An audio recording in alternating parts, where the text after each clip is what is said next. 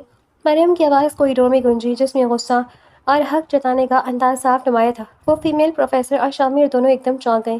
مریم نے غصے سے تپتی نظروں سے اسے ٹیچر کو دیکھا اور بولی، آپ کو اس طریقے سے اجازت کس نے دی ہے؟ ان کو ہاتھ لگانے کی؟ حد میں رہیں اور اپنی حد میں رہنا سیکھیں آپ۔ کوریڈور میں موجود چند دیگر اسٹوڈنٹس بھی مڑ کر ان کی طرف دیکھنے لگے۔ وہ خاتون پروفیسر مریم کی اس جرأت پر ہکا بھکا رہ گئی۔ انہوں نے شرمندگی اور غصے سے اپنا ہاتھ فوراً پیچھے کر لیا۔ شامر نے حیرت اور گہری نظروں سے مریم کی طرف دیکھا، جو غصے سے لال ہو رہی تھی اور اس کی سانسیں تیز چل رہی تھیں۔ مریم کی آنکھوں میں صاف جھلکتے ہوئے حسد کو دیکھ کر شامر کے چہرے پر ایک غیر محسوس سی دھیمی مسکراہٹ ابھری۔ اسے اچھا لگا تھا کہ مریم اس کے لیے اس حد تک تڑپ اٹھی تھی، لیکن اگلے لمحے ماحول کی نزاکت کا احساس کرتے ہوئے اس نے اپنی مسکراہٹ کو سختی سے چھپایا۔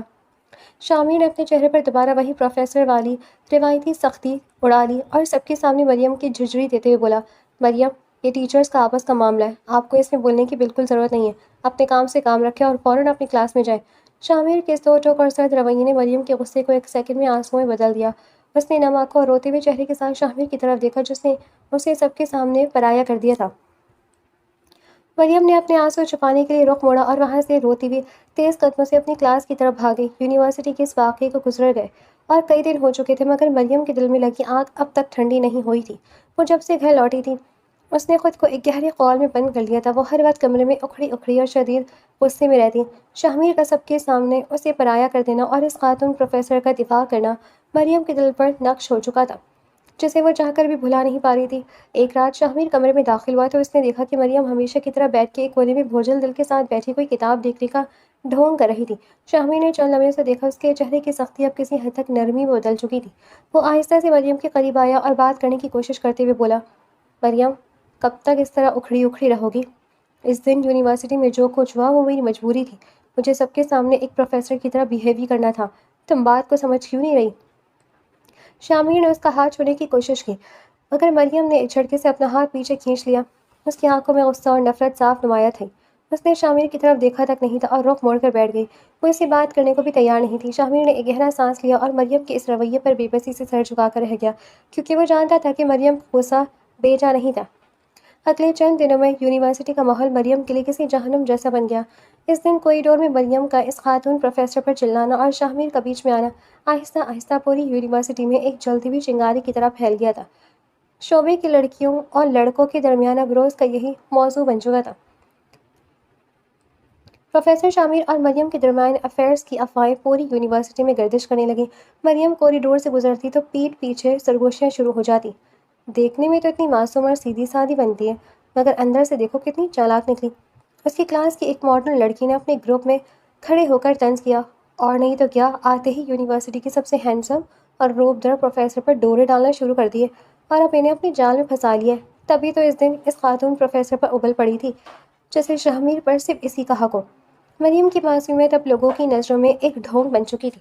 ہر کوئی اس کی کردار کشی کر رہا تھا، جبکہ پروفیسر شاہمیر اس پوری صورتحال سے بالکل بے خبر تھا۔ وہ اپنے اسٹوڈنٹس کی اخلاق اور پڑھائی پر توجہ دے رہا تھا، اور اسے کانوں کان خبر نہیں تھی کہ یونیورسٹی کی دیواریں اس کی اور مریم کی بدنامی کے قصوں سے گونج رہی ہیں۔ ایک دن مریم کلاس کے کامن روم میں اکیلی بیٹھی تھی کہ اچانک لڑکیوں کا ایک پورا گروپ وہاں آ پہنچا۔ ان سب کے چہروں پر تمسخر اور زہر خند مسکراہٹ تھی۔ انہوں نے مریم کو چاروں طرف سے گھیر لیا۔ ان میں سے ایک لڑکی جو شامیر کی بہت بڑی فین تھی آگے بڑھی اور مریم کے سامنے کھڑے ہو کر تالیاں بجاتے ہوئے بولی، واہ مریم، مان گئے تمہیں، تم تو بڑی چھپی رستم نکلی، دیکھنے میں اتنی معصوم غریبی اور مظلومیت کا ڈھونگ رچاتی ہو اور اندر سے اتنی چالاک کہ سیدھا پروفیسر شاہمیر پر ہی نشانہ لگایا۔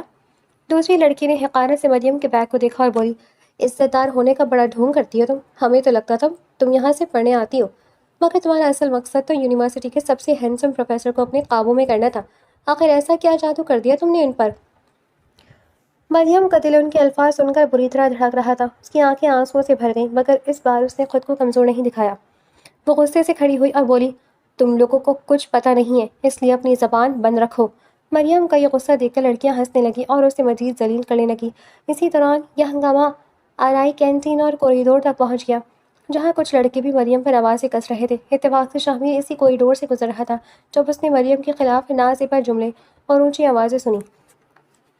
شاہمیر کا خون کھول اٹھا۔ اس سے پہلے کہ مریم مزید تماشائی بنتی، شاہمیر نے انتہائی جلال میں آ کر کوریڈور میں موجود اسٹوڈنٹس پر سخت ایکشن لیا۔ خاموش ہو جائیں سب کے سب، اگر مجھے کسی کی طرف سے بھی یونیورسٹی کا ماحول خراب کرنے کی کوشش کی تو اسے اسی وقت یونیورسٹی سے سسپینڈ کروا دوں گا۔ شاہمیر کی گرجدار آواز سن کر پورا کوریڈور منجمد ہو کر رہ گیا۔ سب لڑکے لڑکیاں ڈر کے مارے اپنی اپنی کلاسوں کی طرف بھاگ گئی۔ اس سے سخت ایکشن کے بعد کچھ دنوں تک یونیورسٹی میں بالکل خاموشی چھا گئی۔ کسی کی جرأت نہیں ہو رہی تھی کہ مریم کے سامنے یا پیٹھ پیچھے کوئی بات کرے، کیونکہ سب شاہمیر کے غصے سے واقف تھے۔ مریم نے بھی سکھ کر سانس لیا کہ شاید اب یہ سب تھم گیا ہے۔ چند دن بعد ایک شام جب یونیورسٹی کا وقت ختم ہو چکا تھا اور زیادہ تر اسٹوڈنٹس جا چکے تھے، مریم کی طبیعت اچانک خراب ہو گئی۔ شاہمیر نے جب اسے پارکنگ ایریا میں دیکھا تو وہ اپنی گاڑی لے کر اس کے قریب آیا اور سختی سے اسے اندر بیٹھنے کا اشارہ کیا۔ مریم خاموشی سے گاڑی میں بیٹھ گئی۔ شاہمیر نے گاڑی یونیورسٹی کے مین گیٹ سے کچھ ہی فاصلے پر، جہاں عام طور پر اسٹوڈنٹس بسوں اور رکشوں کا انتظار کرتے ہیں، وہاں روکی تاکہ مریم وہاں کسی رکشے میں چلے جائے، کیونکہ شاہمیر کو کسی ضروری کام سے جانا تھا۔ مریم جیسے ہی گاڑی کا دروازہ کھول کر باہر نکلنے لگی، وہ یہ بھول گئی کہ ابھی کچھ اسٹوڈنٹس وہاں موجود تھے۔ کلاس کی ایک انتہائی حساس لڑکی جو وہیں کھڑی تھی، اس کی نظر سیدھے شاہمیر کی چمکتی ہوئی کالی گاڑی پر پڑی۔ اس نے دیکھا کہ گاڑی کی فرنٹ سیٹ کا دروازہ کھلا اور مریم انتہائی مایوس انداز میں شاہمیر سے کچھ کہتے ہوئے گاڑی سے باہر اتری۔ شاہمیر نے مریم کو دیکھا اور پھر گاڑی آگے بڑھا دی۔ وہ لڑکی یہ منظر دیکھ کر ہکا بکا رہ گئی۔ اس کی آنکھیں حیرت سے پھیل گئیں۔ جیسے ہی مریم رکشے کی طرف بڑھی، وہ لڑکی بھاگتی ہوئی اپنی باقی سہیلیوں کے پاس پہنچی جو وہاں موجود تھیں اور اونچی آواز میں چلائی، لڑکیوں تم سب ادھر آؤ، دیکھو میں نے اپنی آنکھوں سے کیا دیکھا ہے۔ یہ مریم جو ابھی معصوم بن کر گھوم رہی تھی، یہ کسی اور کے ساتھ نہیں بلکہ خود پروفیسر شاہمیر کی گاڑی سے اتر رہی تھی۔ میں نے خود دیکھا ہے، وہ دونوں گاڑی میں اکیلے تھے اور شاہمیر اسے یہاں چھوڑ کر گیا ہے۔ جو افواہیں اب تک دب چکی تھیں، وہ اب ایک پکے ثبوت کے ساتھ دوبارہ پھیلنے لگی تھیں۔ مریم جب رکشے سے گھر پہنچی تو اس کی حالت غیر ہو چکی تھی۔ شدید دھوپ، ذہنی دباؤ اور یونیورسٹی میں روز روز کی ذلت نے اس کے اعصاب توڑ دیے تھے۔ لاؤنج سے گزرتے ہوئے اس کے قدم لڑکھڑائے اور وہ کسی طرح اپنے کمرے تک پہنچی۔ وہ بیڈ پر گرتے ہی تیز بخار کی لپیٹ میں آ گئی۔ اس کا پورا وجود تپ رہا تھا اور آنکھوں سے بے اختیاری میں آنسو بہہ رہے تھے۔ کچھ دیر بعد جب شاہمیر کمرے میں داخل ہوا تو مریم کو اس حال میں دیکھ کر اس کے دل میں ایک شدید کسک اٹھی۔ وہ جو ہمیشہ مریم کے سامنے ایک سخت گیر اور سرد مہر انسان بنا رہتا تھا، اس کا وہ غرور اور غصہ مریم کی اس حالت کو دیکھ کر پگھلنے لگا۔ وہ مریم کے قریب آیا اور اس کی پیشانی پر ہاتھ رکھا۔ مریم کا جسم آگ کی طرح تپ رہا تھا۔ مریم، تمہیں تو بہت تیز بخار ہے۔ شاہمیر کا لہجہ اس بار سرد نہیں تھا بلکہ اس میں ایک واضح نرمی اور فکر مندی تھی۔ اس نے فوراً فرسٹ ایڈ باکس سے بخار کی دوا نکالی اور پانی کا گلاس لے کر مریم کے سرانے بیٹھ گیا۔ مریم نے نقاہت سے آنکھیں کھولی اور شاہمیر کو اپنے اتنے قریب دیکھ کر پیچھے ہٹنے کی کوشش کی، مگر شاہمیر نے نرمی سے اس کے کندھوں پر ہاتھ رکھ کر اسے روکا۔ ضد مت کرو مریم، پہلے یہ دوا کھاؤ، اس نے بہت دھیمے اور نرم لہجے میں کہا۔ مریم نے خاموشی سے دوا نکالی اور نگل لی۔ دوبارہ آنکھیں بند کر لی۔ شاہمیر وہیں بیٹھا رہا۔ اس نے کچن سے ٹھنڈا پانی اور پٹیاں منگوائیں۔ وہ خود اپنے ہاتھوں سے مریم کی پیشانی پر ٹھنڈی پٹیاں رکھتا رہا۔ مریم کو یاد نہیں تھا کہ آخری بار اس یتیمی کی زندگی میں کسی نے اس کا اس طرح خیال رکھا تھا۔ شامیر کا یہ بدلتا ہوا روپ، اس کا جھکا ہوا سر اور اس کی تیمارداری مریم کے دل کے کسی کونے میں ہلچل مچا رہی تھی۔ شامیر اب پہلے سے کہیں زیادہ نرم ہو گیا تھا، اس کا لہجہ، اس کی نظریں اور اس کا انداز اب مریم کو پرایا نہیں سمجھ رہے تھے۔ مریم اگلے کچھ دنوں تک شدید کمزوری کے باعث یونیورسٹی نہیں جا سکی، اور ان تمام دنوں میں شامیر نے ایک سچے جیون ساتھی کی طرح اس کا پورا خیال رکھا۔ طبیعت سنبھلنے کے بعد جب مریم کی کلاسز دوبارہ شروع ہوئی تو وہ چند دنوں کے وقفے کے بعد ایک بار پھر یونیورسٹی جانے کے لیے تیار تھی۔ وہ شامیر کے ساتھ ہی یونی کے لیے نکل گئی تھی۔ شامیر کی گاڑی جیسے ہی یونیورسٹی کے گیٹ کے پاس آ کر رکی، مریم نے ایک گہرا سانس لیا اور گاڑی سے باہر نکلنے لگی، لیکن مریم کی قسمت اس دن بھی اس کا ساتھ نہیں دے رہی تھی۔ کلاس کی وہی حاسد لڑکیاں جو پہلے ہی مریم کے خلاف زہر اگل رہی تھی، وہیں گیٹ کے پاس کھڑی تھیں۔ انہوں نے ایک بار پھر مریم کو شامیر کی گاڑی کی فرنٹ سیٹ سے نکلتے ہوئے دیکھ لیا تھا۔ مریم نے جیسے ہی گاڑی کا دروازہ بند کیا اور شامیر کی گاڑی آگے بڑھی، ان لڑکیوں کا گروپ مریم کی طرف لپکا۔ ان کے چہرے پر کمینگی اور تمسخر کی لہر تھی۔ لو بھائی، آ گئی یونیورسٹی کی سب سے بڑی ڈرامے باز! اس لڑکی نے تالی بجاتے ہوئے مریم کا راستہ روکا، جس نے اسے پہلے بھی دیکھا تھا۔ کچھ دن یونیورسٹی سے غائب رہ کر بڑا اچھا سسپینس کریٹ کیا تم نے۔ ہم تو سمجھے کہ پروفیسر شامیر سے تمہارا دل بھر گیا، مگر تم تو روز پہلے سے زیادہ پکی ہو کر آ رہی ہو۔ دیکھو ذرا، آج پھر سر کی گاڑی سے اتری ہے۔ مریم نے ایک بیگ کی پٹی کو سختی سے تھاما، اس کا دل تیزی سے دھڑک رہا تھا، مگر اس نے خود کو سنبھالنے کی کوشش کی۔ دوسری لڑکی نے حقارت سے مریم کے چہرے کو دیکھا اور بولی، تم تو ایک تماشا ہو مریم، اور تماشا تو پھر بنتا ہی ہے نا۔ شرم نام کی کوئی چیز ہے تم میں؟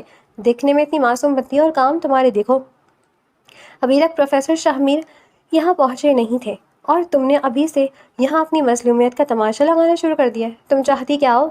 سب کے سامنے تو سر تمہیں جھڑک دیتے ہیں، مگر پیٹھ پیچھے تم ان کی گاڑی کی فرنٹ سیٹ پر بیٹھ کر گھومتی ہو۔ تم تو تماشا ہو، تماشا، اور تماشا اب یا روز بنے گا۔ پہلی لڑکی نے مریم کو زج کرتے ہوئے اس کے بالکل قریب آ کر کہا، جب تک تمہاری یہ حقیقت سب کے سامنے نہیں آ جاتی، ہم تمہیں چین سے جینے نہیں دیں گے۔ عزت دار ہونے کا ڈھونگ اب بند کرو۔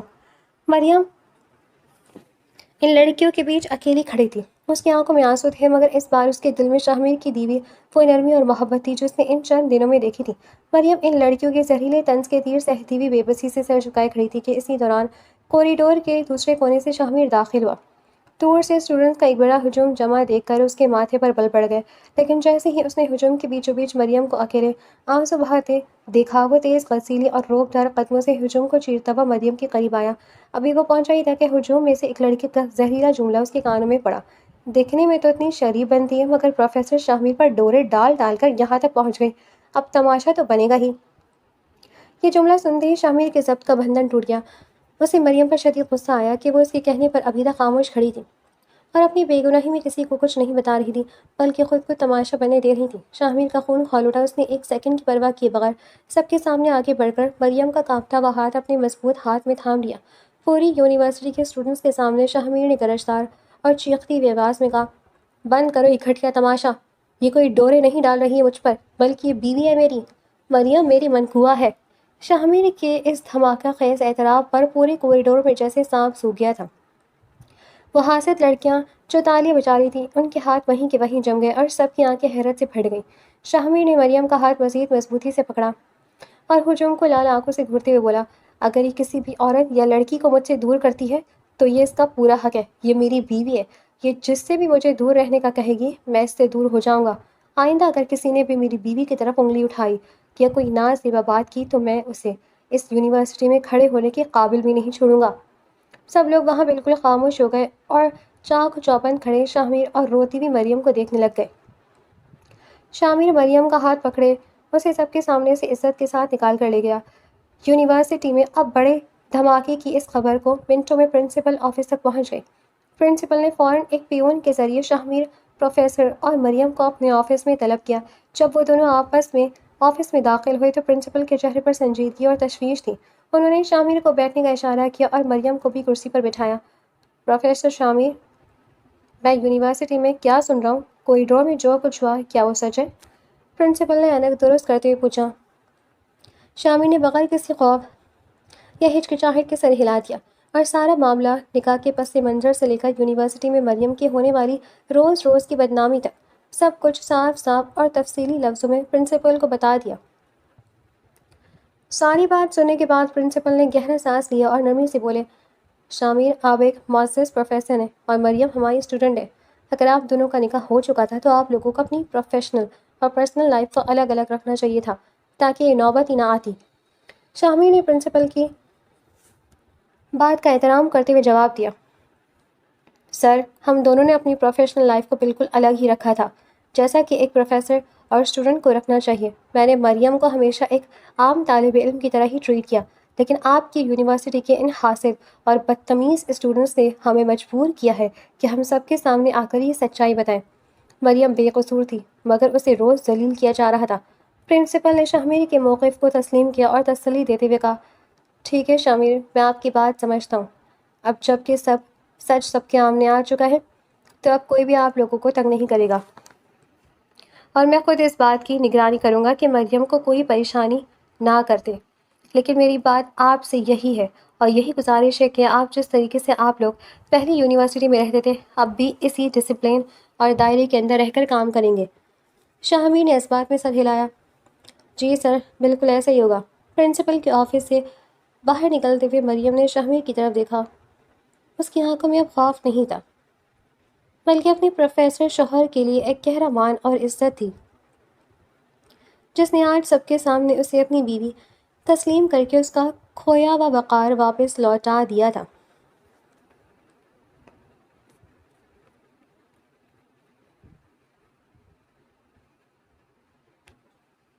یونیورسٹی کا وہ دن بلا آخر ختم ہو گیا، مگر مریم کے دل میں جذباتی طوفان اب بھی برپا تھا۔ جب یونیورسٹی کا وقت ختم ہوا تو شاہمیر نے سب کے سامنے مریم کا ہاتھ پکڑا اور اسے وقار کے ساتھ اپنی گاڑی کی فرنٹ سیٹ پر بٹھایا۔ آج گاڑی کا ماحول ماضی کی طرح دم گھوٹ دینے والا یا سرد نہیں تھا، بلکہ اس خاموشی میں ایک انوکھا سکون اور اپنائیت تھی۔ مریم نے چوری چھپے شاہمیر کے سنجیدہ مگر پرسکون چہرے کو دیکھا، جو اب اس کا سب سے بڑا محافظ بن کر سامنے آیا تھا۔ جب وہ دونوں گھر پہنچے تو لانچ میں مہمانوں کے چہروں پر اب طنز کے بجائے ایک عجیب سی شرمندگی اور خاموشی تھی۔ رقیہ بیگم نے مریم کو دیکھا تو ان کے چہرے پر ایک فاتحانہ مسکراہٹ تھی، جیسے انہیں معلوم تھا کہ ان کا بیٹا ایک دن یہ حق ضرور ادا کرے گا۔ شامل کسی کی بھی پرواہ کیے بغیر مریم کو اپنے ساتھ لے کر سیدھا اپنے اوپر والے کمرے میں لے آ گیا۔ کمرے کا دروازہ بند ہوتے ہی مریم ایک سائڈ پر کھڑی ہو گئی۔ وہ اب بھی تھوڑی نروس تھی اور اس کا دل تیزی سے دھڑک رہا تھا۔ شامیر نے اپنا کوٹ اتارا، اسے صوفے پر رکھا اور مریم کے بالکل قریب آ کر کھڑا ہو گیا۔ مریم نے گھبرا کر نظریں جھکا لی، لیکن شاہمیر نے انتہائی نرمی سے مریم کے دونوں ہاتھ اپنے ہاتھوں میں تھام لیے۔ مریم، شامیر کی آواز میں نرمی تھی، آج میں تمہارے سامنے اپنے دل کی وہ ساری باتیں کھولنا چاہتا ہوں جو میں نے اتنے عرصے سے خود میں چھپا رکھی تھی۔ مریم نے حیرت سے سر اٹھا کر شاہمیر کی گہری آنکھوں میں دیکھا، جہاں اب نفرت یا سرد مہری کا دور دور تک نام و نشان نہیں تھا۔ میں جانتا ہوں مریم کہ ہماری شروعات بہت تلخ تھی۔ میں نے اس رشتے کو ایک سمجھوتا کہا تھا اور تمہیں بیوی کا درجہ نہ دینے کی بات کی تھی، لیکن میں غلط تھا۔ میری وہ انا اور میرا وہ غصہ صرف اس حالات کی وجہ سے تھا جس میں ہمارا نکاح ہوا، مگر میں تم سے سچی محبت کرنے لگا ہوں۔ مریم، تم مجھے بہت پسند ہو۔ شامیر کے منہ سے محبت کا یہ کھلم کھلا اعتراف سن کر مریم کی آنکھوں میں خوشی کے آنسو چمک اٹھے۔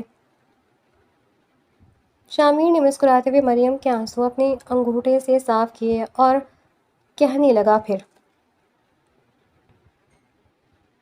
تمہیں کیا لگتا ہے کہ میں تم سے لا تعلق تھا؟ یونیورسٹی میں ہر لمحہ تم پر نظر رکھتا تھا۔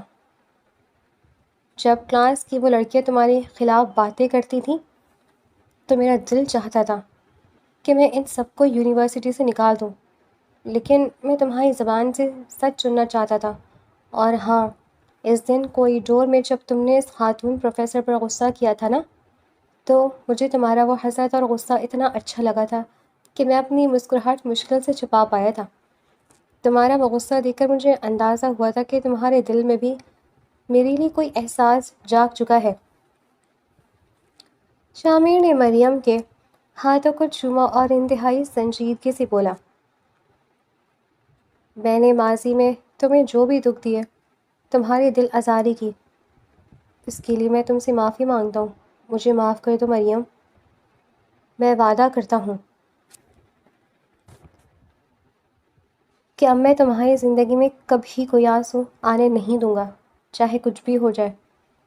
میں تمہارا ہمیشہ خیال رکھوں گا، ایک شوہر بن کر بھی اور تمہارا ہمسفر بن کر بھی۔ اس نے شامر کے ہاتھ اپنے چہرے سے لگائے اور روتے ہوئے مسکرا کر بولی، میں نے آپ کو کب کا معاف کر دیا تھا شامر۔ ایک یتیم لڑکی کے لیے اس سے بڑی خوشی اور کیا ہوگی کہ اسے دنیا کا سب سے محفوظ اور محبت کرنے والا سہارا مل جائے۔ شامر نے مریم کو آہستہ سے اپنے حصار میں لے لیا اور مریم نے سکھ کا سانس لیتے ہوئے اپنا سر اس کے سینے پر رکھ دیا تھا۔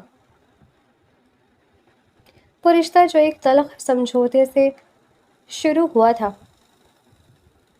اب محبت کی لازوال داستان بن کر ایک خوشحال اور خوبصورت اختتام کو پہنچ چکا تھا۔